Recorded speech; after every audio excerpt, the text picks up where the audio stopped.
You see, we tend to tie our self-worth to our productivity, to our output. And we kind of always are thinking that happiness will come if we just achieve just a little bit more. If I just start another business, if I just do another podcast. The irony here is that happiness is often already present in our lives. People just don't stop long enough to actually notice that it's freaking here, which goes back to the beginning of our conversation that you're having. And I'm like, sometimes we just need to realize like we're doing way better than we thought we were. And we're actually happy if we just shut our dang brains off. But Liz, I think there's one other thing I want to mention here. And that is, again, the external pressure for high achievers in that whole, not social comparison, but just comparison comes into play. We as high achievers are usually surrounded by other successful humans, and that makes it way easier for us to minimize our own accomplishments. I'll never be Gary Vee. I'll never be Jay Shetty. When everyone around you is winning, it's tough not to feel like you need to do more, which can then again overshadow the happiness that you've actually learned. And sometimes you just have to realize the only thing I can be is the best George B. Thomas. Welcome back to Beyond Your Default. I'm your host, Liz Moorhead, and as always, I am joined by one of my favorite humans on the planet, George B. Thomas. How the heck are you this morning? Liz, I am doing absolutely wonderful. I'm super excited to be having this conversation with you. My brain goes in so many directions when you kind of slid this across the digital desk, if you will. I think it will add a ton of value to those who maybe fall prey to the thing that we're going to talk about today. I am so excited to hear you say that because you and I do a lot of work together to plan out these episodes. And often, we're operating from the framework that is the beating heart of the Beyond Your Default journey, and that's the Superhuman Framework. And I wanted to have a conversation. I wanted us to revisit one of the pillars, happiness, but from a very specific perspective, the happiness paradox, which is the title of this episode. And I remember your face went, "What's that? Yeah. What does that even mean?" And just, I appreciate, as always, the trust you have in me when it's like, I have something specific I want to bring to the table today. But before we get into that, what's your highlight and your low light from the weekend? Here's what's funny, Liz. On a side tangent of like being uber human centric and creating the Superhuman Framework, I'm also, for the last 2 years, quietly been becoming an AI nerd. And so it's funny you mentioned my face when you said the happiness paradox, because my highlight this weekend was sitting on my back porch and ChatGPT released their new AI voice assistant where you can talk to it, like have a conversation with it. And Liz, I sat on my back porch and I said, "What is the happiness paradox?" And then it told me what it was. And I said, "Why is the happiness paradox a thing that humans struggle with?" And it told me what it told me. And I kept asking it different directions and going deeper. And it was like having my own little happiness paradox consultant that was like talking me through the understanding of like where you were coming from. And there were so many times where I was like, "Oh, this is why I think this way. Oh, this is why I do that thing." And so being able to take what at first sounds like this complex thing, the happiness paradox, and like be able to have it simplified down and then understand, oh, I know how we can run with this episode. I get why we're creating this piece of content. That for me was like, oh, this is awesome. I do love for a second, though, that there's always like I trust Liz. You weren't as overt as with the self-care episode when you're like, so this is what we're doing, huh? Well, so first of all, I know the self-care thing literally was rooted in the fact that I historically suck at self-care. The happiness paradox was more of I'm intrigued because I remember having multiple conversations with different humans of it ending up with them not being able to tell me what makes them happy, which is a totally kind of sideways or cousin to this conversation a little bit. So there's that. But the low light for me, and it's not much of a low light. Like, I really can't complain. But my wife and daughters were gone again. Well, for 4 days, they were doing another dog show, which they're crushing these dog shows, by the way. I'm so proud of them. Like, seeing Facebook and like these blue ribbons and purple ribbons and all the colors of the ribbons that they're getting. And just the fact that they can have this journey and go have fun and do something that they love. By the way, that's not my low light, that they're on this journey doing the things that they love. My low light was that they weren't at home. Therefore, it was like me and Noah, and we had to fend for ourselves and basically be bachelors and watch other dogs that were still here. And so I probably watched way too much Netflix because I got sucked in by, dare I say on this podcast, Fear of the Walking Dead. And I was like, oh my God, this is so bad, but so good in so many ways. And so I could have probably been more productive. But as I say that, I realized that I did that and also sent you 14 ebooks over the weekend. Anyway, I don't know. I need help. Ladies and gentlemen, I need help. I mean, it's good. Every time you send me something, a content strategist gets its wings. So, it's fine for me. I'm good. My highlight and low light. So my highlight last weekend was actually the culmination of a highlight of the entire week. So last week I went up to house sit for some friends in Windsor, Connecticut. And I made the conscious decision of, I'm not going to see anybody while I'm up there. I am going to disconnect. I am going to refocus. And I wasn't sure if I needed a reset on my life in some sort of significant way, or just some sort of circling of the wagons to make sure that we were moving in the right direction. And I spent all last week, in addition to doing all of my work and all of that good stuff, reorganizing and restructuring kind of the operating system I use to run my life. And I feel absolutely incredible. It was funny. I'd say probably a year or so ago, if you had asked me to spend a week by myself intentionally, I would have felt fear of abandonment, fear of loneliness creeping in, all of the fears that I think that can become quite natural if you are going through any sort of divorce like I was going through or other things. But instead, I remember going through last week going, okay, these are the things that need to change. These are the things that are doing better. Overall, it was just a really satisfying weekend where it was less about, let me try to architect a brand new life with a whole new set of habits and things that I will never be able to keep up with, because you shouldn't make massive, drastic life changes. And instead, it felt like refinement. Instead, it felt like recognition of how far I had come. And that felt really amazing. So when I got back here yesterday, I looked at my apartment and my studio. I'm like, okay, so these are the things that need to change to support the changes that I now want to make. I strongly recommend this to anybody, to just take some time away. And I didn't do it as a vacation. I'm a busy gal. You don't have to drop off the face of the earth and become a monk for a week, as much as that would be nice. That's not always very realistic. Sounds actually really good right now. Sounds great in theory, not always practical. But I thought this is actually a good exercise of when to do it. How can I evolve my life in a way while I'm still living the life? While I'm still, so I'm making more realistic decisions. The low light. Well, wait, before you go to the low light, I want to say, first of all, I commend you for taking the time to do that. And I think it's absolutely amazing that you had this kind of mindset of refinement. Because so many times in my life, I've like, let's blow this shit up. And sometimes your life doesn't need that, even though sometimes that's how we're programmed. So the fact that you took time to do this and it was a mindset of refinement, I'm super excited for you. Oh, absolutely. It was about, do I have these systems in place to live the life that I want? Because in many ways I am, but I could feel, I was starting to feel some friction around the edges, right? My sleep schedule wasn't quite where I wanted it to be. My workout schedule is good, but I'm constantly kind of moving it around. How am I keeping track of certain things? Do I have my own self-care routines down pat? Yeah. I used to do a ton of self-reflection and journaling. That had become fundamentally absent. I've brought that back. So when we do our next work in progress check-in, which is surprisingly not too far away, I'll talk a little bit more about this, because there are certain things I'm going to commit to for a month that I'm testing out just to see how they feel. But yeah, I'm really excited. Are we really close to like another therapy couch session? Close-ish, yeah.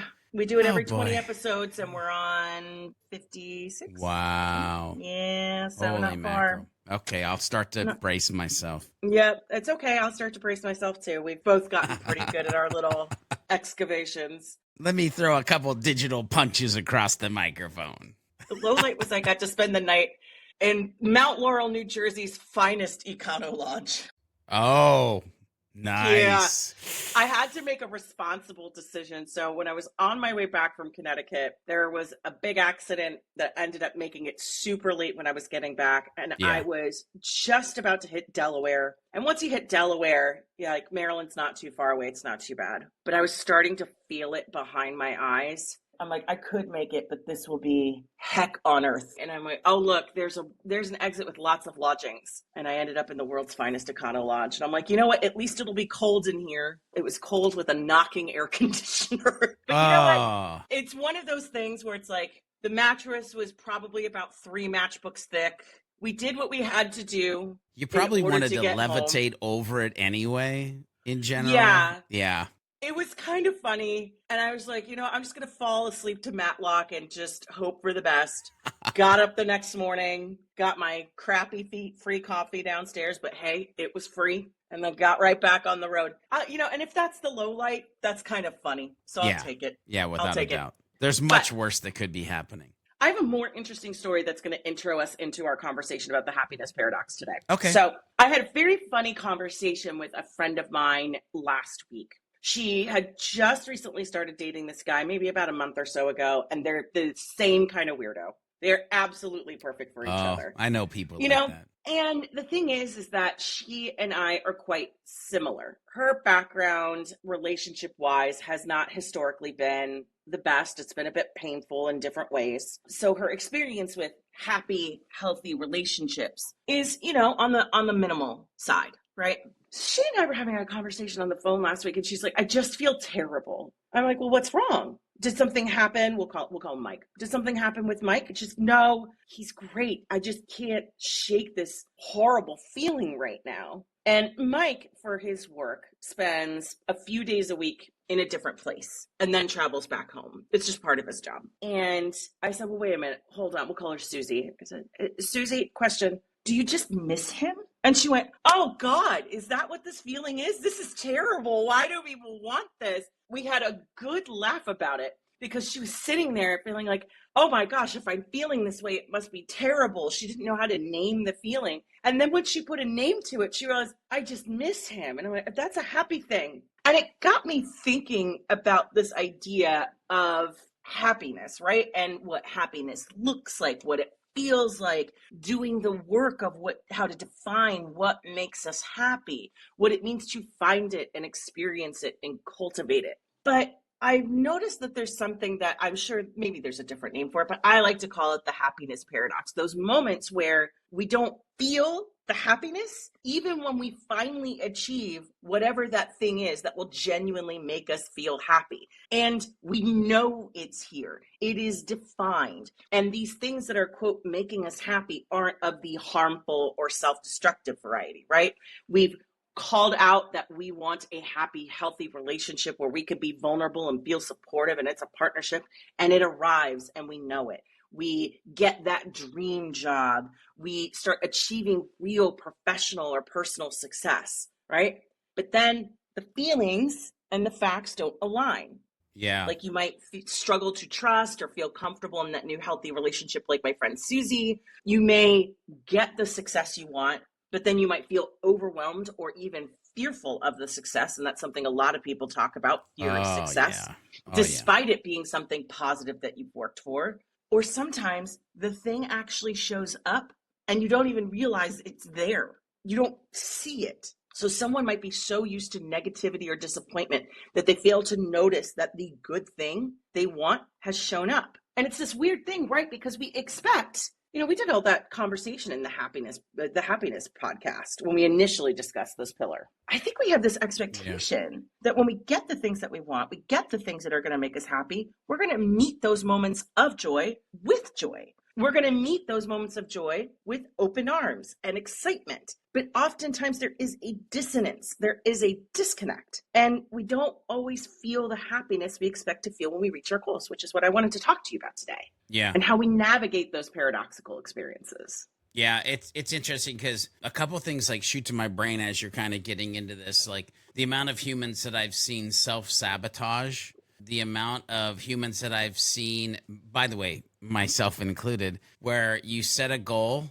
and then right as or right before you are about to achieve that goal, you set a new goal that's further or farther. And so you don't pause for the success or the joy. And anyway, there's so many things that we just kind of do because I think we don't take time to think about this part of the conversation of happiness that we're going to have today. So, George, when I ask you if you've ever had an experience like this, I'm going to guess the answer is yes. Oh my God. Yeah. So one of the things, and I'll just kind of talk about my professional life for a second. One of the things that I had said in like 2012 is I want to speak on the inbound stage.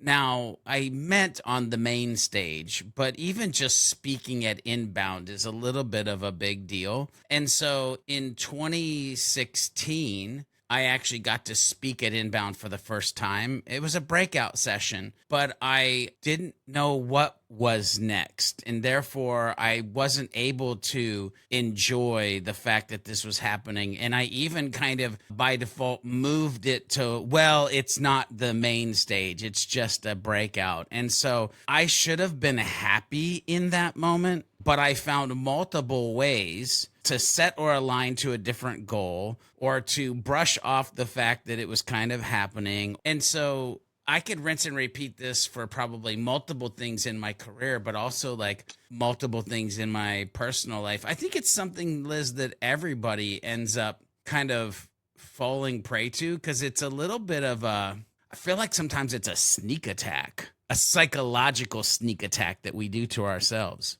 I will say, hearing you immediately go, oh God, yeah, makes me feel better. A little bit better. Yeah. Yeah.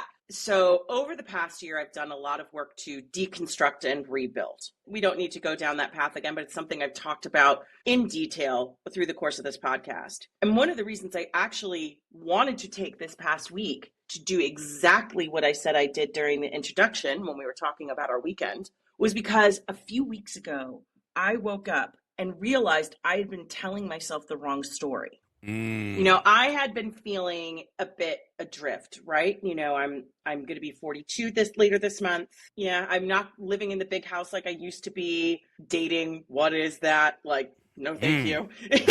I don't even want to think about that. But I was sitting around kind of poo-pooing my own life. And then I was sitting on the edge of my bed. And I actually thought to myself, I wish I could talk to George, but it's like 4 a.m. I know don't call he's me. Probably up. Don't call me. I'm not going to call you. Not going to do that. Not going to do that. I'm like, we're friends, but like we're not 4 a.m. in the morning friends unless something is actually broken. We're not having existential conversations about life at 4 a.m. if they could easily be held. If there's an emergency, call me. If it's like, if it can wait, let's make it wait.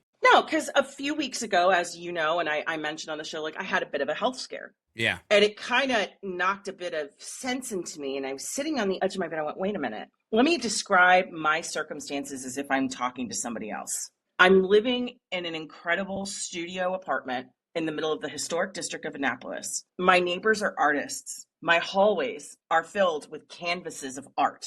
I meet people in the hallway, so I never thought I would meet before, artists, musicians. If I want to go anywhere or see people, I just walk downstairs to my favorite coffee house and I meet new people there. I take daily walks by the U.S. Naval Academy. I work for myself and I'm successful at doing so. I would love to have someone in my life, but I do not need someone. Yeah. I get to travel. I get to have incredible experiences. So let me get this straight. What exactly am I upset about? Because on paper, this is the thing I said I wanted. Yeah. My freedom. And so when I think about why I did what I did last week, it's like, because I woke up and realized, oh, this is the life. We're here. We made it. We did it. But I had to do that work to retell the story. So here's my question to you. What do you think contributes to that kind of disconnect between achieving the success, achieving the things that we want, and then actually feeling it when it gets there? Yeah. So before I answer that, I want to just say that what you did, I would suggest that any of the listeners and even myself take time to do that because, Liz, I'll be honest with you. There are many days that I wake up and I say, why am I doing this? I'm not doing enough. I'm not doing it right. Like I could be doing it better. And then I have moments where I'll be like on a podcast or something and somebody will say something like, dude, people want to be you. And I'm like, wait, nah, nobody wants to be me. And then they're like, no, seriously, like you have the life. It jukes me into like, dude, why are you freaking doing that to yourself? Anyway, and I say all of that humbly because I have to remind myself, Liz, you're reminding me right now on this podcast that I have a pretty spectacular life. Like we've arrived at a pretty fun and interesting place. And so all of that to say, I fall prey to this more than some might think. And I think a big part of this disconnect is the difference between external and internal motivation. And I've battled with this. I literally have a saying that I say because I'm trying to program my brain when I'm saying it. But we humans, we often kind of equate success with external achievements like getting a promotion. By the way, when you own your own company, you can't lean on, I'm going to get a promotion. It's not coming. That you can earn more money. Again, when you own your own business, you can earn more money, but most of the time you're probably going to try to put it back into the business or the humans that are actually helping you grow that business. So that's weird. Or gaining recognition. And by the way, once you gain recognition, you realize that sure, it's good to be known, but what does that even mean for you and how are you going to leverage it in the world that you're trying to navigate? So all those things can provide this like temporary high, but they don't fulfill our need as humans for this deeper personal growth, this deeper connection, this deeper purpose. Which, by the way, is why purpose is one of the four cornerstones of the Superhuman Framework. But real happiness comes from this intrinsic value, like meaningful relationships or finding purpose or simply enjoying what we do. Again, I talk about going to play instead of going to work because I always want to enjoy what I'm doing. When we focus too much on the external validation of those things, I think we as humans lose sight of this internal drivers that actually create the lasting joy, a level deeper than happiness that we're all seeking. And Liz, this is why I always talk about, again, because it's the programming statement for me that I'm trying to lean into, almost eradicate the conversation that we're having today, is like, I'm chasing significance versus success. Meaning I'm chasing internals versus externals. And so some of the times I think this ends up being a thing that we battle with because we often have this disconnect because our values don't align with what we're chasing. Like we go after things that society says are successful. Money or prestige without actually taking the time, kind of like you did, and asking if those things, those externals align with what we actually give two craps about, what we care about. And when we do achieve those things, by the way, those, hey, if you do this, it's going to mean this about you. They can feel really empty because they don't connect with our deeper desire for creativity, connection, or meaning. And it's literally like we've been climbing a mountain only to realize it wasn't the mountain we wanted to climb. And how much energy and time did we waste climbing that mountain? I mean, no wonder we feel unfulfilled. Even after reaching big milestones, they're the wrong dang milestones. And Liz, something that is real interesting too, where my brain goes here, we have to talk about this comparison culture that we live in, especially in this, teenage years, maybe 20s, social media age. It feels like, and this is one of the reasons why I try to stay off of social media as much as possible, while I don't have a problem paying my daughter money to do social, while I even love the idea of embracing HubSpot's new AI agent for social media, because when I think about what it does, it bombards me with other people's highlight reels. I don't know if you have the same thing. I don't know if the listeners deal with this, but it's like, feel great about what you've accomplished for a second, because then you scroll through your feed and suddenly you see someone with a bigger house You see somebody with a better vacation. You see somebody with more likes. What you don't see is the debt that they went in to actually get that house or go on that vacation. But your brain doesn't work that way. You see these highlight reels and you're like, oh, my life sucks. And like rationally, we know it's just a curated version of their life. It's what they want everybody to think or believe. But emotionally, like it hits hard. And suddenly we feel like we're not enough, which is a terrible place to be in when you're trying to not be stuck and you're trying to live a life beyond your default. This comparison culture, Liz, can drive us to chase goals that might not even make us happy. The big house, the being married, the whatever, like the thing, right? Just because we feel like we need to keep up with the highlight reels of those humans that we see. Frankly, it's freaking exhausting. And for me personally, I don't know about you, Liz, or listeners, it leaves us kind of disconnected from our own sense of fulfillment. But Liz, I'm curious from your side of the fence, like, what are your thoughts on this? I want to co-sign on everything you just said, because I think, this is something I've written about in the newsletter before, beyondyourdefault.com/newsletter. But this idea of, are you chasing what you actually want or what you think you should want? Because I was the girl living in a big $500,000 house in the nice neighborhood with all the things and the dogs and the big backyard, and I miserable, was unhappy. The call was coming from inside the house. Yeah. And there was this moment where my ex-husband and we've actually been able to find a way to stay friends. It's been kind of interesting as we've gone through this process. But that is not my story with my ex, but go ahead. There was this moment before everything kind of fell apart, and I was just sitting outside in our backyard, and I just blurted out, why does it feel like no one's lived here in a really long time? And he without thinking, said, because I'm not sure anybody has. And it kind of freaked us both out, and we just kind of both walked away. And that's what happens.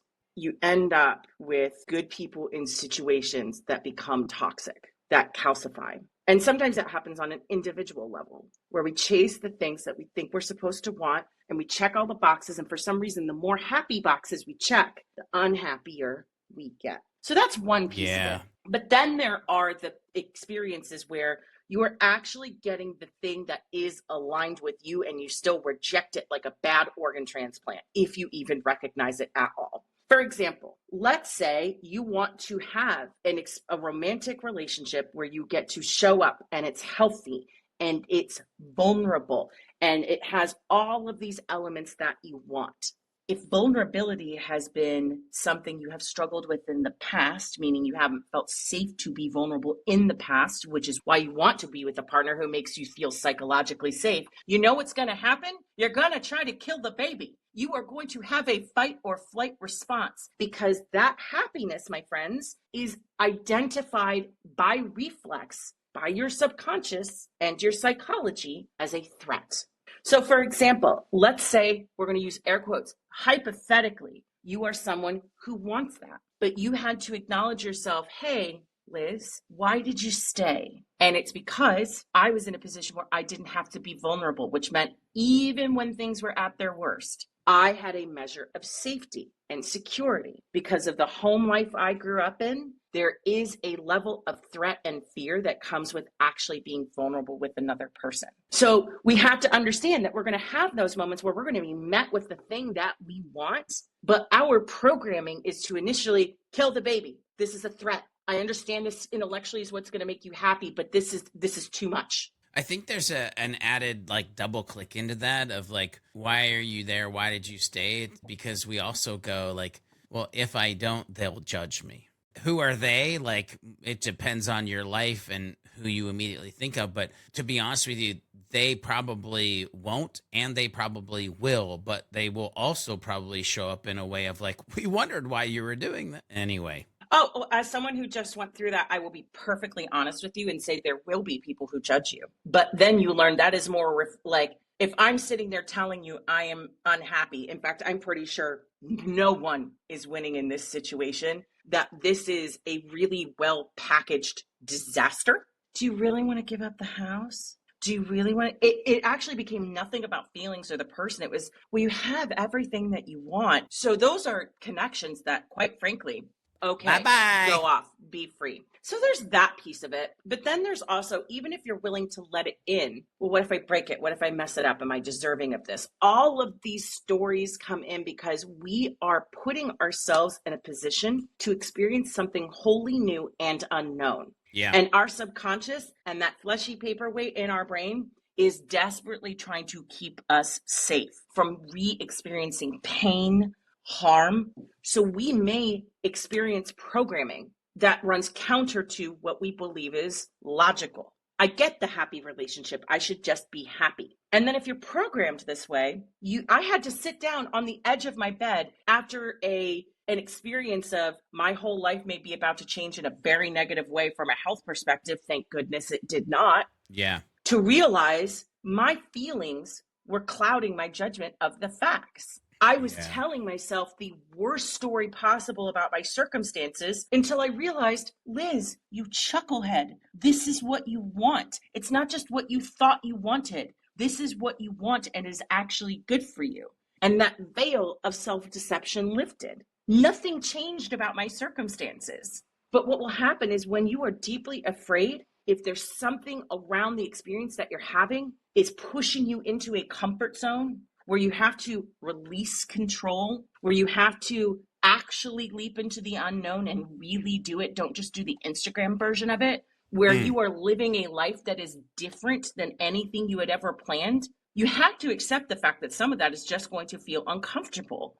That means you're going to start telling yourself these negative stories. Yeah. Those are some of my thoughts that I want to add on to what you're talking about, because you're absolutely right. The way we are taught to think about what happiness is, I think often contributes to this feeling of disconnect, right? Because say that thing, like how many times have you and I heard stories of somebody getting this opportunity that they really want, but they think of it negatively because they're worried about what other people might think? Whether that's personal, professional, So romantic. This guy is perfect to me. What will my parents think? Well, I really want this job, but I don't know, like all of these things where it's like, man, we live in a society that preaches individualism and chasing life, liberty, and the pursuit of happiness, but only under a specific set of conditions. Ooh. I don't think so. The pursuit of happiness, by the way, be careful with that, because it's the pursuit of happiness that actually creates the happiness paradox. Oh, like 100%. sometimes you just have to realize, like, being happy is being able to just sit in it, not chase it. Like so many times if you try to chase a butterfly, it's almost impossible. But if you just sit there, many times it'll just land on you. Anyway, I'll quit waxing philosophical. Like it's hard to achieve, but it's a magic place when you get there, is not giving two craps what they think and giving all the craps about what you think. I want to say yes and it's a genuine yes and, not one of those yes ands where you can tell somebody watched a communication course and that it's not a but. Yeah.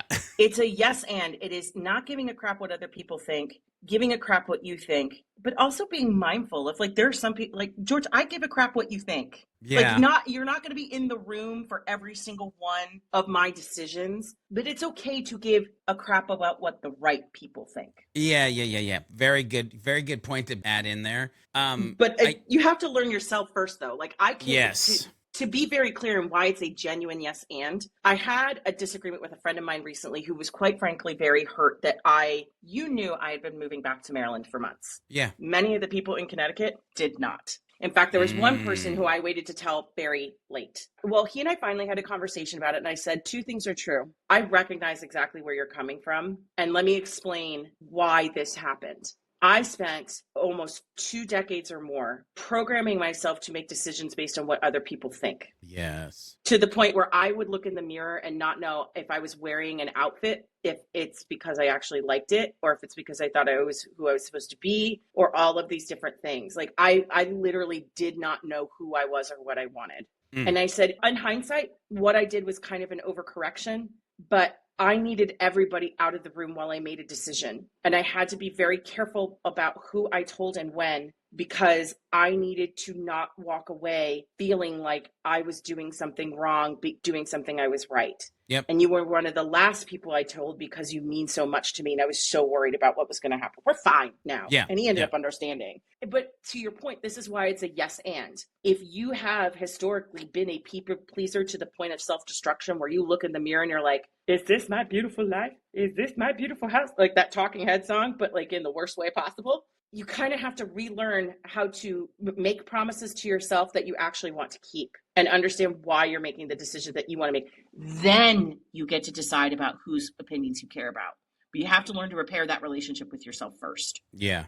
I want to dig into a very specific segment of the population. You know, the population who tends to listen to this episode. We got our high achievers, right? Our people who like the idea of a growth mindset, but if you listen to our growth mindset episode in the healthy way, not in the toxic, self-destructive way. Why do you think we see this a lot with high achievers who sometimes struggle to recognize or embrace their own happiness when it arrives? Because everybody succumbs to this, but man, when we're in our groups of people, all of us are happy and not happy at the same time. It is wild to me. I'm going to do my best to answer this question like I'm not talking about myself. See, high achievers, they struggle with embracing our happiness. Friends, Because- Romans, fellow yeah, failing countrymen. Because we're always chasing the next big thing, Liz. Like, success is often for high achievers a moving target. Once we reach a goal or get very, very close to a goal, instead of taking time to celebrate it, we have already moved on to the next one. I mean, I talked about my inbound story at the beginning of this podcast. Like, I was already on to a next thing. I can even say this about like the money that I've earned over the years. Like, I'll be happy when I make 60,000. All of a sudden in 2013, when I worked for Marcus Sheridan, that was happening. I'll be happy when I make 125,000. When we got acquired by Impact Brand and Design, that was happening. But it wasn't. I just kept moving it, or like, and there's so much that we do this in our life. Like, this mindset makes it hard to slow down and appreciate the moment, because in our minds, in their minds, in my mind, there's always something more to accomplish, the next big thing.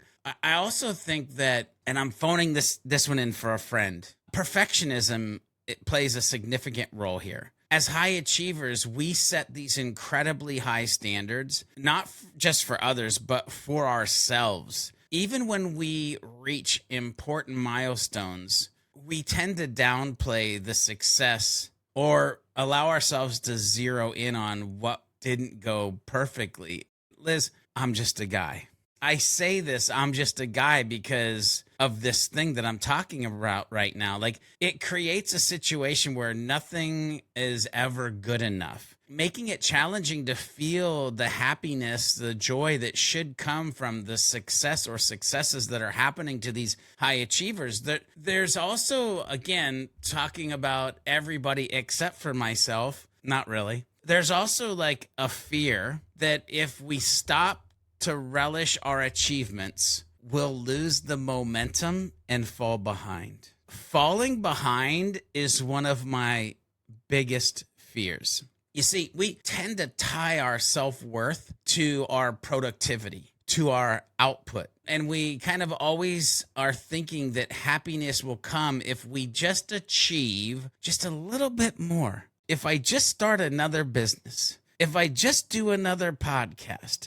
The irony here is that happiness is often already present in our lives. People just don't stop long enough to actually notice that it's freaking here, which goes back to the beginning of our conversation that you were having. And I'm like, sometimes we just need to realize, like, we're doing way better than we thought we were. And we're actually happy if we just shut our dang brains off. But Liz, I think there's one other thing I want to mention here. And that is, again, the external pressure for high achievers in that whole, not social comparison, but just comparison comes into play. We as high achievers are usually surrounded by other successful humans, and that makes it way easier for us to minimize our own accomplishments. I'll never be Gary Vee. I'll never be Jay Shetty. When everyone around you is winning, it's tough not to feel like you need to do more, which can then again overshadow the happiness that you've actually learned.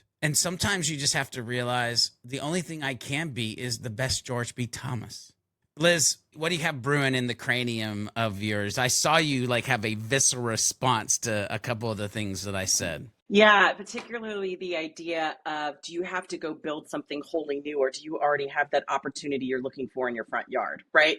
It's this idea of, I think this is something we all succumb to. Do you actually need a new car? Or do you just need to take the car you have for a car wash and maybe give it a little tune up? Do you already have the tools that you already need? Do you actually have to have something fresh and wholly new? I was thinking about it, an experience I had actually around the work that we do with Beyond Your Default. And, I've always wanted to be a writer. This is the personal growth area, is something that I've always really worked hard in. And I remember before we started doing Beyond Your Default, I just kept feeling like I have to create this wholly new thing. And then it turned out the opportunity was something already in my backyard. And that ended up, and I think we expect these things to show up and just be massive and grand, when really the great works that we will ever create are the ones that begin in our own garden, not in the gardens found somewhere else. Yes. Yeah. You may bring the flowers from your own garden into someone else's, but the strongest crops we will ever till and cultivate will be our own.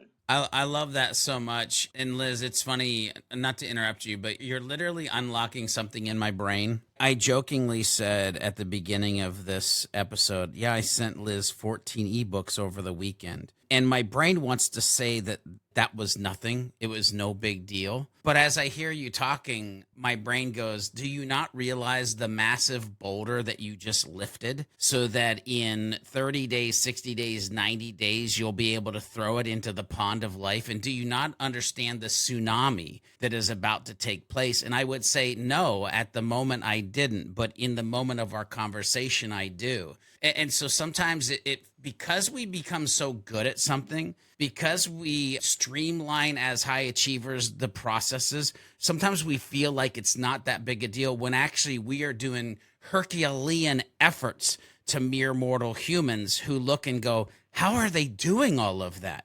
Yet we're here going, that was nothing. Oh, yeah, absolutely. The other piece of it, too, I will say, that jumps out of my mind about high achievers specifically is, let's face it, kittens, we're control freaks. We don't want to. You're obviously talking about anybody but me, right? Absolutely. Okay. Here's the thing. We say things like, oh, I know the outcome I want to achieve. I don't care how we get there or what it looks like. Wrong. But that's human nature, right? Get out of my head. I know. It's this thing of, all I want is to have, let's just say, happy, successful, healthy relationship with someone who is emotionally available. Yeah. There's passion, there's mutual attraction, there's trust, there's humor, there's longevity, there's all of the things that make it a long-term partnership, right? But he has to be exactly this height. We have to meet this way. We cannot meet that way. What do you mean he's not here yet? Of course we're going to meet naturally and organically. Is he here yet?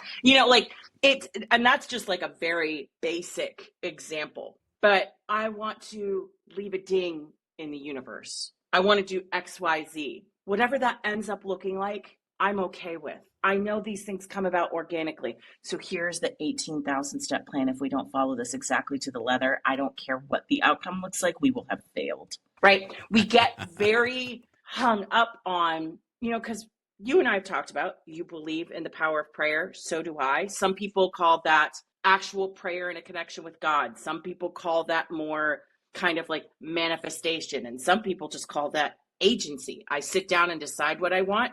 I understand that if I act in certain ways that are in accordance with what I actually want, it will show up.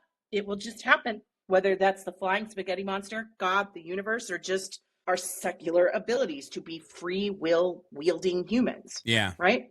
But we get way too hung up on the how. We get way too hung up on it has to look exactly like this or it's not the thing. Right?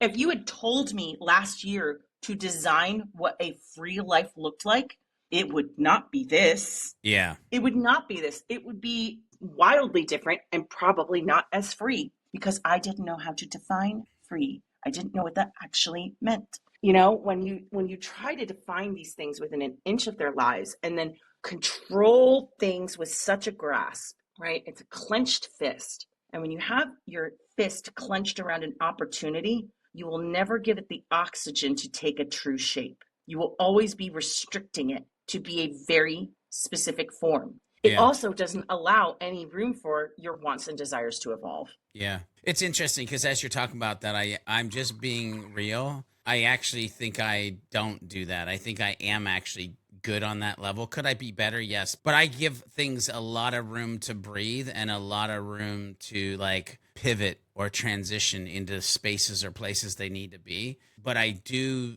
agree with you that I have seen so many. I'm thinking of an actual friend. We'll call him Keith. That's not his name. But we've literally had conversations of like, bro, you gotta let go and let God, brother. Like you can't control every freaking piece of your business and your life and your wife and your kid. Like, dude, you're gonna have an aneurysm. Like, chill out, Keith. But he's a high achiever and he falls in line to that thing of like so tight, so clenched. Well, because in order to let go, it's not just the simple act of release, it's the not so simple act of acknowledging what it is you're actually afraid of. Facts. Because if you let go of something, sometimes something isn't going to expand, right? Something isn't going to grow into something bigger or more beautiful. Sometimes you have to contend with the fact that when you let go of something, you're going to realize the only reason it was there was because you were clinging to it. And it has been gone for ages, if it was ever there to begin with. And I had an experience like that, quite frankly, about a month or so ago. I said, what would happen if I just let go? And I knew the moment I let go, my worst fears were going to be confirmed. It was a relationship that was only there because I was holding on. And the moment I released, it didn't disappear. It was already gone. Yep. But you know what? That was a gut punch I needed to take because it left room for other things. Like those are the things we have to do. Oftentimes we have these exertions of control in our lives because we believe that if we are not hyper focused on every element, it's not going to show up. Dude, do you know what humans are 100% bad at almost all the time? Predicting the future. We never 100% get it right. See, I'm so glad I bought that crystal ball at the flea market like 5 years ago. I've been killing it. Smart man. I've been killing it. You're like the guy who bought Apple stock in '85. Rude. I know, right? So I don't have a crystal ball. I'm joking, people. So there are lots of different ways, obviously, that this type of happiness paradox can manifest itself. But I would be curious, in your experience, how can someone reframe their mindset or approach when they experience that disconnect between their feelings and the happiness or success that's sitting right in front of them? Yeah. And again, I'm going to try to talk through this piece like I've got this all figured out, but I don't.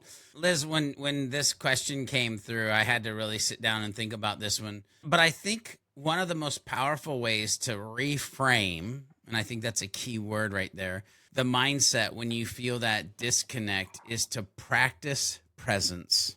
We humans are often future focused, always thinking about the next goal, but happiness lives in the present. So if we try to make it a habit to pause and really take in like the current achievement or achievements that are taking place.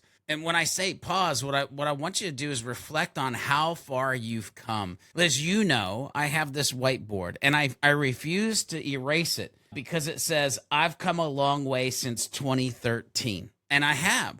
Daily, when I walk in and out of this office, I can reflect on how far I've come. What mechanism do you listeners, Liz, have in your life where you can see how far you've come from where you started? I mean, it might seem simple, but taking that moment or those moments to appreciate the journey, they can bring great joy. One of the things I love is getting on podcast as being interviewed and being able to tell the story of the journey, because it is a manufactured reflection of all of the things that have been freaking amazing that I probably didn't pay attention to as I was going through it, but have to pay attention to it as I tell the stories.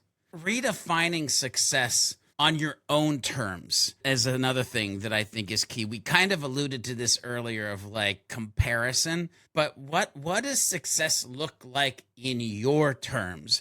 Instead of measuring it by external matters. Years ago, I started to say this and I just still don't care. Titles. I don't give a two squats about CEO, CMO. At one of my jobs, I was an inbound evangelist. What the is that even? I don't nobody can tell you what it is, but that was my title. Right now, my title, even though owner of like multiple companies, it's like chief HubSpot helper. It's my Okay. favorite. So, yeah. Mine is content therapist, I think. Yeah. I don't care about titles. Another one is money. I have this really weird mindset towards money now where it's less of that I want it or need it, but more of it's just a resource to do things that need to be done inside the business and inside of life. And so for you, you have to stop and think about what success means at a deeper level. It might mean for you building meaningful relationships. It might mean for you finding balance. That's a key part for myself. Like I am always trying to find ways, and I like the word integration better than I like balance, but that's probably because I'm also part nerd. But finding that integration to work and personal and family and the enjoyment of success, but finding balance or, growing in a way that matters to you, whatever that is. When you align your goals, your true goals with what genuinely fulfills you, happiness becomes part of success, not something that we're chasing after. Like, and I said when you said the words, because I know where they come from. I know it's our forefathers, but the pursuit of happiness might be like the worst thing that we've ever been told or that we think. Because again, I don't like this idea of chasing it. But the thing that I want to put the stake in the ground right here is like, there's been so many conversations I've had with people and I'd be like, so what makes you happy? And their response is like, I don't know. You have to take time, sit by the tree in a field, wherever, and understand like what makes me happy. And once you know that, then the magic becomes not forgetting to celebrate the small wins alongside the big wins.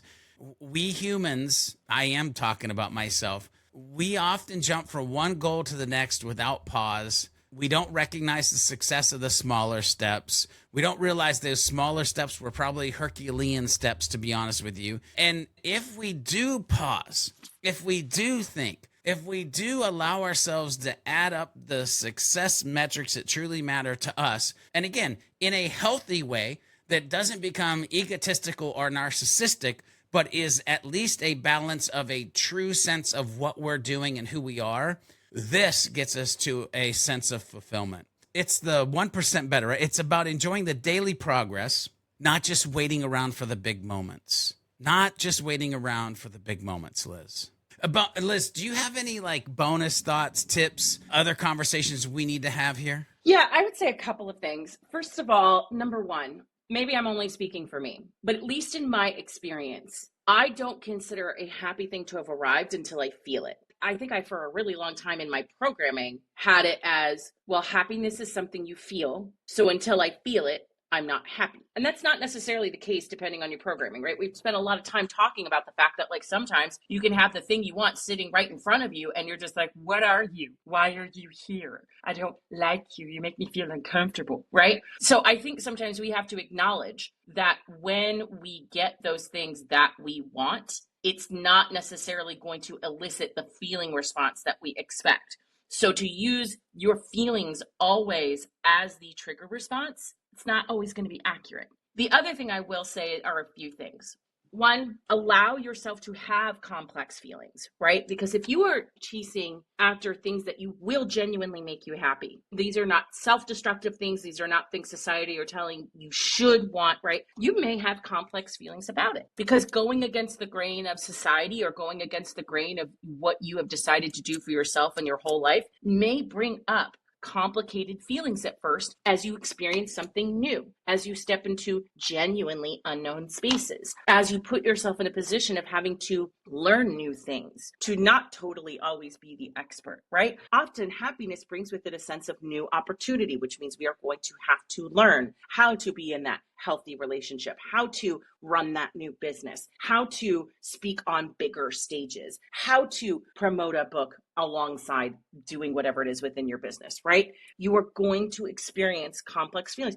Don't throw toxic positivity at it. Allow yourself to feel exactly what it is that you're feeling and approaching your feelings from a place of curiosity rather than judgment. Perfect example. I had a disagreement with a friend months ago, and I was kind of pissy in my head about it in my head. And he's like, "All right, let's go ahead and plan our annual brewery trip." And in my head, I'm like, "I don't want to do that. That's the last thing I want to do. I don't want to see you. You're a butthead." But intellectually, I earmarked that feeling and went, "You are being a child. Make the plans, and then when you've cooled off a little bit, let's ask ourselves what this feeling was trying to tell us." Don't judge yourself for having feelings. Say, well, what is this feeling? Why is it here? Where does it come from? Does it actually have a name? There's this really interesting activity I've been doing over the past few weeks where I have this app where it will prompt you and it'll say, well, what are you feeling? Positive, neutral, or negative? And then it'll say, okay, so what is this positive feeling? Name it. What is this neutral feeling? Name it. And I was surprised. One of the positive feelings, well, I just feel happy. It's like, well, no, actually, I feel trusting. Well, why do I feel trusting? Naming our feelings sometimes, being curious about them without judgment can often really help us understand where we are and why we're feeling the way we're feeling. And then finally, I haven't mentioned this as something you should do in a while, which means it's time for me to bring it up. Kittens, if you have trauma that is making it hard for you to be happy or trusting or vulnerable, go to therapy. Meet with a professional. Sometimes there is no growth mindset worksheet in the world that is going to take the place of the fact that maybe you have trust issues because of stuff that happened a long time ago. I am doing all of this work on my own. I'm doing all of my growth mindset work on my own. I have my apps, I have my systems, I have all these different things I'm doing. And then twice a month I meet with somebody because childhood was not fun. My parents taught me some really messed up things about love and relationships and not being there for people, which makes it really hard for me to feel safe in emotionally vulnerable situations. Which, by the way, I'll just throw out, you could have had the best childhood on the planet. Life is still gonna life. It's not a bad thing to have somebody to be able to talk to about it, knowing that it's just not gonna go anywhere else. Right. Sometimes we don't have that friend. Therefore, it's time to, air quotes, hire a friend that we can freaking just unpack some of the ish that we go through or the ish that people put us through, just so we can show up a little bit better each and every day. I love that because I consider my therapist like a strategic advisor. Yeah. I just need an expert third-party opinion. For example, the same reason why people hire me, because I am a niche expert in the field of content. Yeah. Sometimes I need a niche expert in the area of what is happening in my brain and why, right? There are times where, is okay and it is what needs to be done. Right. So it is this blend of reframing the stories that we tell ourselves, understanding the feelings mix that may actually come up when you are presented with wholly new opportunities of happiness. But sometimes it's also just acknowledging our story and acknowledging that sometimes we just need to talk through a few things, that it's not about a worksheet. It's about working with somebody who is built to handle these types of things. What strategies can high achievers use to prevent that kind of burnout or dissatisfaction when those external accomplishments don't align with their feelings of happiness? Yeah, I mean, burnout. It is a huge issue, especially when we kind of, like we've talked here, we get caught up on our goals. We forget we're human beings. We try to treat ourselves like we're machines, and we're not. So many of us, we sacrifice sleep. We sacrifice joy. Some of us even sacrifice relationships for this word that is success. And we do this because we tell ourselves that we'll rest after the next milestone, or I'll sleep when I'm dead. I hate that phrase, by the way. The unfortunate thing about I'll rest after the next milestone is that you're just going to make sure there's another milestone. And before we know it, we're burned out, and suddenly success feels like more of a burden than a win. I don't know if you're in that place now, if you've been in that place historically, but I hope that you're not in that place in the future, because when success feels more like a burden, we have climbed the wrong mountain. We have unpacked the wrong box. We are in the wrong place. And so, Liz, to answer your question, something that's been huge for me, and again, I know I've talked about a couple times the whole play, pray, make their day thing. But when I talk about that, part of what I'm talking about is this practicing gratitude. Just, again, for all the small things, for all the big things, for all the things, like when you're like, I am grateful that I woke up this morning. I'm grateful that I can breathe right now. I'm grateful that we have XYZ ABC. That's a game changer in preventing burnout. We humans, and if we're still going in that tight vertical of high achievers, no, I'll just say humans, we overlook our accomplishments many times because we're focused on the next challenge. And so this idea of daily gratitude practice, whether it be in the morning or whether it be in the evening when you lay your head in bed, to recognize what you've already achieved and appreciate the journey, not just the destination, is a huge thing. Like celebrating that progress instead of celebrating the results. There's a big difference there, progress versus results. Often, us humans, we only celebrate when we hit those big goals, which leaves us feeling like we're never doing enough. And so these small wins, this incremental progress, it creates a sense of ongoing momentum and satisfaction, which helps prevent this burnout because now we're like stopping at a gas station and filling up every so often instead of trying to drive clear across the United States or whatever country you're in before you actually refuel. Remembering that your work should connect to something bigger, I think, is huge too.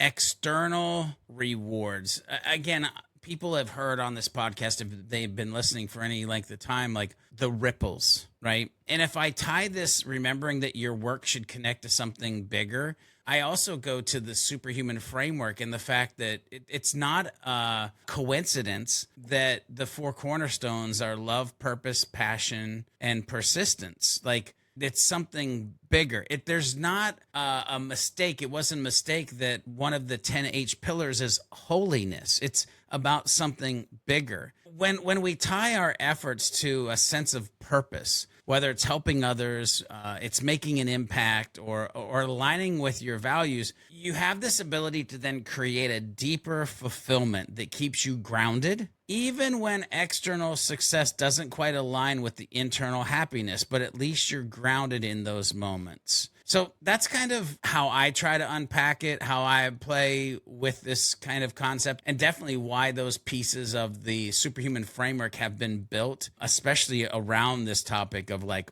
burnout and filling up your tank along the way. So, Liz, we've had a huge journey here around the happiness paradox. So what's the one thing that you hope the listeners take away from today's conversation? Mine is very simple. If you related to any of the stuff that we talked about today, one, you are not a weirdo and you're not broken and you're not alone. This is way more common than you think it is. This whole conversation was not oriented around the idea of fixing you. You are wonderful just as you are. And this is about bringing recognition to that. George, what about you? Yeah, my one thing is be able to answer the question, what makes me happy? And when you can truly answer the question, what makes me happy, then the next thing that I want you to do is not just chase it. Sure, there's going to be hard work. You're going to have to put things in place. But the first thing I want you to do is I want you to sit in it. I want you to imagine it. I want you to believe it. Because if you can manufacture it in your mind and you can marinate on it and you can see it, then once you're doing the work, once you're taking the steps, once you're manufacturing the journey, you've mentally kind of been there. You mentally kind of understand what you need, where to go, what to do. But it is less of a chase. It's more of an understanding. And then when you get to it, just enjoy it. Because trust me, it won't be too long, knowing you, knowing me, before we set back out on another journey to reach a point beyond your default.